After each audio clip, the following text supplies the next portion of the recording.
Now, in these examples, I'm going to be using the product rule to find the derivative of each of these things. And you need to use the product rule whenever you have a function that is a product of two functions. And here there's a function of x here, and also this one here, log e of x. So x times log e of x is a product of two functions. So to derive y with respect to x, you must use the product rule. And the biggest mistake students make in finding derivatives is not using the product rule, and the main reason is because they, for one reason or another, they don't recognize that it is a product. So pretty much a clue is that whenever there's more than one x or w or whatever the variable is in the equation, unless it's things being added together, but certainly if they're being multiplied together like this, then you're going to have to use the product rule. And the first step in using the product rule is to write the function as u times v, where u is equal to one of the functions, and I usually let it equal the first one, in this case x, and let v equal the other function, so v equals log e of x, and then find du dx, and deriving this with respect to x, it's equal to 1, and deriving v with respect to x, you get dv dx equals the derivative of a log function, which is always 1 over whatever you're taking the log of, so it's 1 on x, and you have to multiply by the derivative of that with respect to x, which is 1, and so that equals 1 on x, and then you just sub these into the rule for dy dx, the product rule that is, so dy dx is equal to u dv dx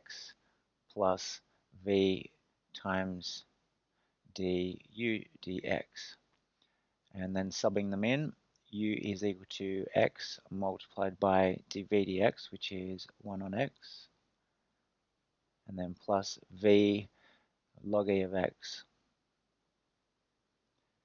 times by du dx, which is 1, and it's all of that that's being times by the 1, not the x. X times 1 on x is really x over 1, x times 1 is x, on the bottom 1 times x is x, and then 1 times that is just that, so log e of x, and then this simplifies to be equal to 1 plus log e of x, and that's what dy dx for this example is equal to by using the product rule. In example 2, find the derivative of t is equal to 2w e to the w. Again, this is a product of two functions. So first step again, let t equal u times v, where u is the first function, 2w, and v equals e to the w. Doesn't really matter which one you let equal u or v. And du dw this time, so deriving u with respect to w because that's the variable this time instead of x, that's equal to 2, and then deriving v with respect to w, when you have just e to a letter, the derivative of that is just that same thing, so just e to the w, and then dt dw using the product rule is going to be u dv dw plus v du dw. And it doesn't matter which way you have these round. I could have had this term first and that second because you're adding them. The order is not important. And then subbing these values in. So u is 2w times by dv dw, which is e to the w, plus v, which is e to the w, times by du dw, which is 2, and then that equals 2w e to the w plus 2 e to the w, and by taking out a common factor of 2 e to the w, which is common to both terms, you end up with w plus 1 in the bracket, and that would be a fully factorized answer for dt dw. This answer here would be correct, and most of the time in methods you're expected to, it's good to be able to do this if you need to. Sometimes you have to do that because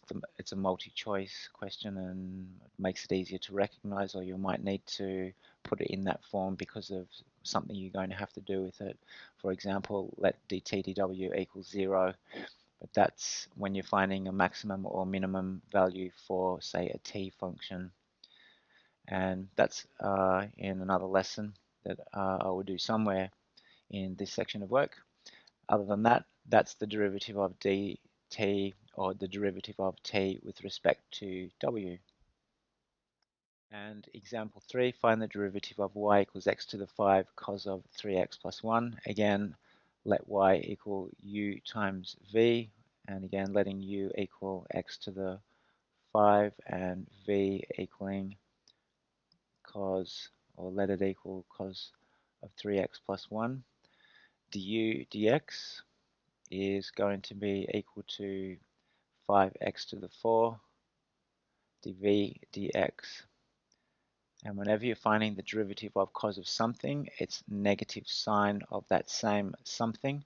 So sine of 3x plus 1. And then you have to multiply by the derivative of that something, which in this case is 3. And just tidying that up, putting the 3 after the minus, so minus 3 sine. And you've just got to make sure here that that 3 is multiplying by the whole thing, and you're not actually multiplying this here by the 3. So you can't actually, or it's not correct to do that, to make that 3 times 3x plus 1. So that's an easy mistake to make. And so dy dx, again using the product rule, again u dv dx plus v du dx. And I recommend when you use the product rule, you always write it down like I've done here. I always write it down when I do it. It just makes it very easy to substitute these in because you've got something to look at and do in the correct order. So u is x to the 5 times by dv dx, which is this. So putting that in the bracket, minus 3 sine 3x plus 1. And then plus, and then v cos of 3x plus 1 times by du dx, which is 5x to the 4, and then taking out a common factor of, and the only thing that's common to both is this x to the 4 term that will go into x to the 5. So when you take out x to the 4 as a common factor, you end up with minus 3, actually it's minus x times 3 sine 3x plus 1. Whoops, didn't want to do that. And plus 5 cos 3x plus 1. And to tidy that up, I would actually write it like this. I would go x to the 4.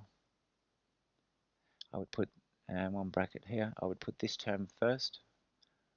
5 cos 3x plus 1, and then minus, and then 3x sine 3x plus 1. So just changing the order so that I didn't have that minus at the front of the bracket here, and then one big bracket there. So that in this step is the factorized form of the derivative. It's one form of it. You could have left it like this and maybe taken the minus out the front, and it would have made this term a plus term, and then this term it would have made a minus here. That would be just as correct as this. That's how I've done it for this particular example. So once again, the product rule, you must use that when you've got a product of two functions, or for example 2x functions, or two, whatever the letter happens to be, functions, and not when you have something like this.